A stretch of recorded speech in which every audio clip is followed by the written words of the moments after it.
যে হাসন রাজা, আমাদের লালন ফকির, এরা হচ্ছে আমাদের Socrates, Plato, Aristotle, Jalaluddin Rumi, Jami, Voltaire, রুশোর মতন এবং পার্সিবিসি শেলির মতন এরকম বড় বড় দার্শনিক। একথা আমার নয়, একথা লন্ডনে বসে বলেছিলেন আমাদের কবিগুরু রবীন্দ্রনাথ ঠাকুর। সেই সাধকরা এদেশের সাহিত্য, এদেশের সংস্কৃতি, এদেশের দর্শনকে সমৃদ্ধ করেছে। তাদেরকে বেছে বেছে কবর থেকে উঠিয়ে পোড়ানো হচ্ছে। তীব্র নিন্দা জানাই আমরা। এদেশ ওলিয়া আউলিয়ার দেশ, সুফি সাধকদের দেশ, পীর পয়গম্বরদের দেশ, যারা এদেশে ইসলাম এনেছে, যে ইসলামের দ্বারা আমরা অনুপ্রাণিত হয়েছি, সেই ইসলামের পক্ষে আমরা থাকতে চাই। আমাদের উপর জোর করে কোনো কিছু চাপিয়ে দেওয়া হলে সেটি আপনারাই তার প্রতিদান পাবেন। সে প্রতিদান নিঃসন্দেহেই স্রষ্টাই দিবেন, আমরা দিব না। সব থেকে আল্লাহর প্রিয় সৃষ্টি হচ্ছে মানুষ। সে মানুষের উপরে যারা হামলা করে তাদের মনুষ্যত্ব আছে বলে আমি বিশ্বাস করি না।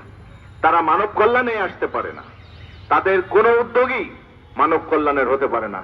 এটি ব্যক্তি কল্যাণের জন্য আপনারা এই সমস্ত করেন এবং ব্যক্তি কল্যাণের জন্য এই সমস্ত আপনারা বলেন। আমরা আপনাদের এই প্রস্তাবকে প্রত্যাখ্যান করছি। সম্মানিত সুধী, দর্শন মানুষের মধ্যে ভেদাভেদহীন সমাজ প্রতিষ্ঠা, মানবপ্রেম, সহনশীলতা এবং আত্মিক মুক্তির শিক্ষা দেয়। এই ঐতিহ্য শুধু বাংলাদেশের নয়, সমগ্র বিশ্বের সাংস্কৃতিক সম্পদ হিসেবে স্বীকৃত। 2008 সালে ইউনেস্কো বাউল গানকে masterpiece of the oral and intangible cultural heritage of humanity হিসেবে স্বীকৃতি প্রদান করে, যা বাংলাদেশের জন্য একটি গৌরবোজ্জ্বল অর্জন। কিন্তু অত্যন্ত দুঃখের ও উদ্বেগের বিষয় যে দেশের বিভিন্ন স্থানে বাউল শিল্পী, বাউল সাধক, আখড়া এবং লোক সাংস্কৃতিক চর্চাকারীদের উপর বারবার হামলা, নির্যাতন, হয়রানি এবং হত্যাকাণ্ড সংঘটিত হলেও অধিকাংশ ক্ষেত্রে অপরাধীদের দৃষ্টান্তমূলক শাস্তি নিশ্চিত করা হয়নি। ফলে সংস্কৃতি বিরোধী অপশক্তি ও হামলাকারীরা দিন দিন আরো বেপরোয়া হয়ে উঠছে এবং বাউল সংস্কৃতির বিকাশ ও চর্চা হুমকির মুখে পড়ছে।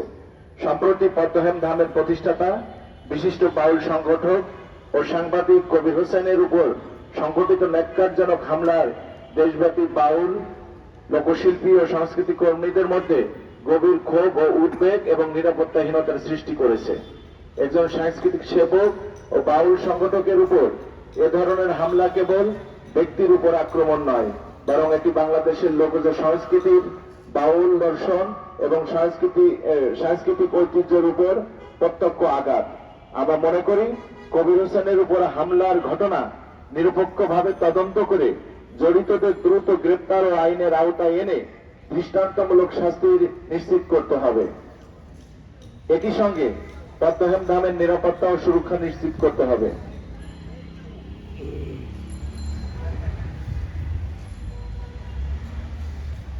বাংলাদেশ বাউল ও লোকশিল্পী সংস্থা বিশ্বাস করে যে বাউল শিল্পী, বাউল আখড়া, সাধক এবং লোকসংস্কৃতির ধারকদের নিরাপত্তা নিশ্চিত না হলে ইউনেস্কো স্বীকৃত এই ঐতিহ্যের যথাযথ সংরক্ষণ ও বিকাশ সম্ভব নয়।